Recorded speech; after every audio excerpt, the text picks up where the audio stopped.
নমস্কার, তন্দ্রা লিটল ওভেনে আপনাদের সকলকে স্বাগত। আজকের রেসিপি পনির মিক্স ভেজ।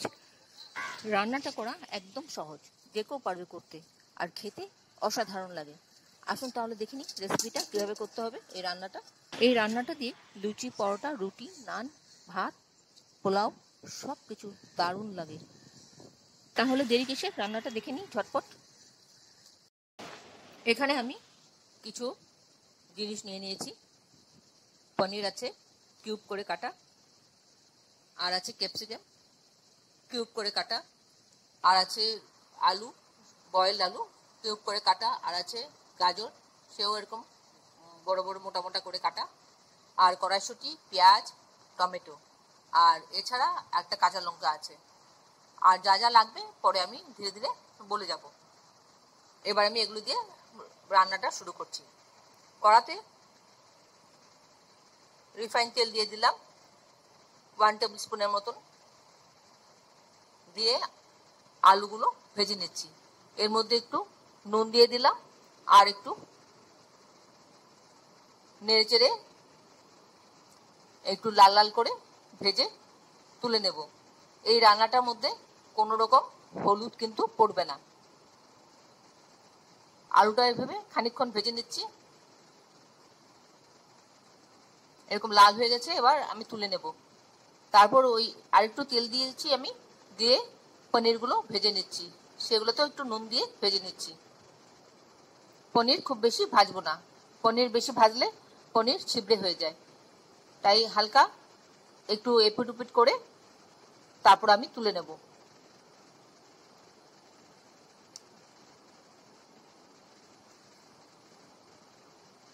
মোটামুটি ভাজা হয়ে আসছে, এবার আমি তুলে নিচ্ছি।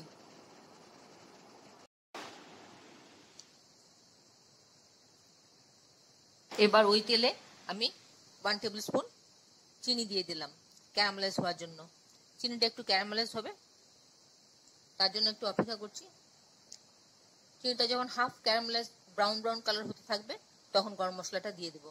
এখানে আমি এলাচ, লবঙ্গ, দারচিনি গোটা দিয়েছি, 2টো এলাচ, 2টো লবঙ্গ, আর একটা দারচিনি স্টিক দিয়েছি। যখন গরম মশলাটা থেকে সুন্দর একটা অ্যারোমা বেরোতে থাকবে, ঠিক সেই সময় পেঁয়াজগুলো দিয়ে দেবো। দিয়ে ভালো করে একটু ভেজে নেব, যতক্ষণ না কাঁচা গন্ধটা চলে যায়।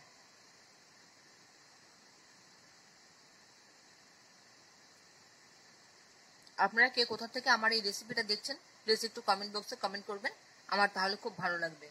আর নতুন কোনো বন্ধু প্রথমবার আমার চ্যানেলটাকে দেখে থাকলে আপনাকে একটা বিগ হাগ জানাচ্ছি।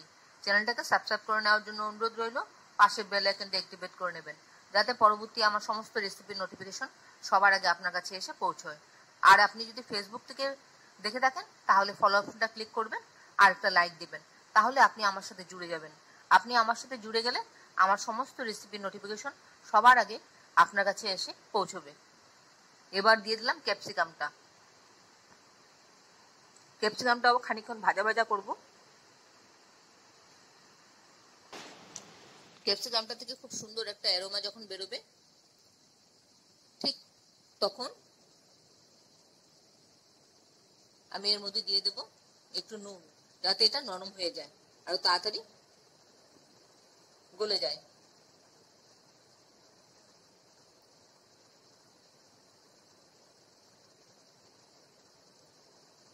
খানিকক্ষণ এইভাবে নাড়াচাড়া করতে করতে যখন ক্যাপসিকামটা নরম হয়ে আসবে, তখন এর মধ্যে দিয়ে দেব টমেটোগুলো। টমেটোগুলো এবার খানিকক্ষণ নাড়াচাড়া করব, একটু নরম করে নেব টমেটোগুলোকে। তারপরে দিয়ে দেবো একটা কাঁচা লঙ্কা। এই রান্নাটা খুব একটা কিন্তু ঝাল ঝাল হবে না। এবার দিয়ে দিলাম গাজর। এখানে আমি একটা কথা বলে রাখছি, আমি এই গাজর আর কড়াইশুঁটিটা ব্লাঞ্চ করে রেখেছিলাম, তাই ব্লাঞ্চ করা গাজর আর কড়াইশুঁটি দিচ্ছি আমি। বেশিক্ষণ সময় লাগবে না রান্নাটা হতে বা নরম হতে। আমি কড়াইশুঁটিটা দিয়ে দিলাম। এবার সবটা একসাথে ভালো করে মিশিয়ে নেব।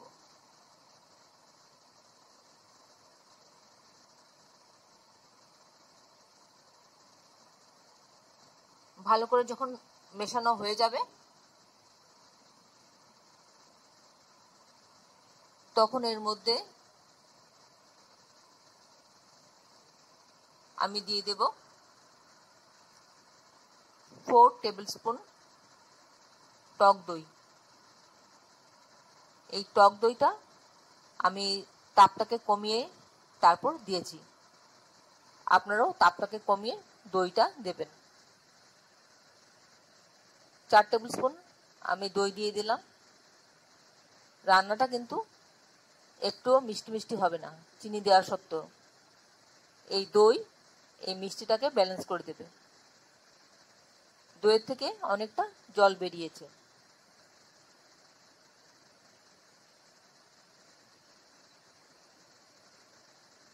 আশা করি আপনাদের আমার এই রেসিপিটা ভালো লাগছে। যদি ভালো লেগে থাকে তাহলে অবশ্যই একবার এইভাবে করে খেয়ে দেখতে পারেন। ভালো লাগলে বন্ধুদের সাথে অনেক অনেক শেয়ার করবেন আর একটা লাইক দেবেন। আমি এবার এর মধ্যে ভাজা আলু আর পনিরটা দিয়ে দিলাম। দিয়ে সবটা ভালো করে একসাথে খানিকক্ষণ মেশাবো।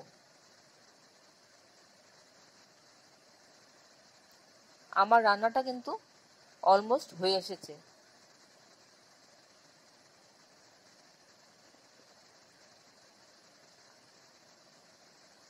আপনাদের যদি আমার এই রেসিপিটা ভালো লেগে থাকে তাহলে একটা লাইক অবশ্যই দেবেন। এই রান্নাটা দিয়ে রুটি, লুচি, পরোটা, ভাত, পোলাও সবটাই বেশ ভালো লাগে। আমি এখানে 1/4 কাপ মতন জল দিলাম।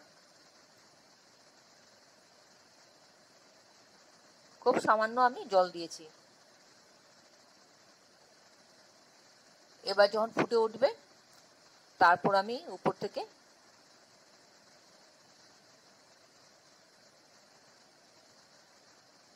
ঝোলটা একটু ফুটে আসছে, উপর থেকে এবার 1 চা চামচ ঘি দিয়ে দেব।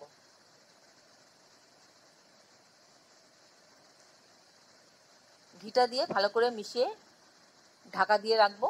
1 মিনিট স্ট্যান্ডিং টাইম দেব, দিয়ে আমি প্লেটিং করে নেব। এতক্ষণ ধৈর্য ধরে আমার এই রেসিপিটা দেখার জন্য আপনাদেরকে অসংখ্য অসংখ্য ধন্যবাদ। আপনারা সকলে ভালো থাকবেন, সুস্থ থাকবেন, ঈশ্বরের কাছে এই কামনা করি। আর এই ধরনের নতুন নতুন রেসিপি দেখতে আমার চ্যানেলটাকে সাবস্ক্রাইব করে নেবেন, পাশে বেল আইকনটা অ্যাক্টিভেট করে নেবেন, যাতে পরবর্তী আমার সমস্ত রেসিপির নোটিফিকেশন সবার আগে আপনার কাছে এসে পৌঁছয়। তাহলে ভিডিওটা আজকে এখানে শেষ করলাম। ভালো থাকবেন সবাই। নমস্কার। নিজের খেয়াল রাখবেন, পরিবারের খেয়াল রাখবেন।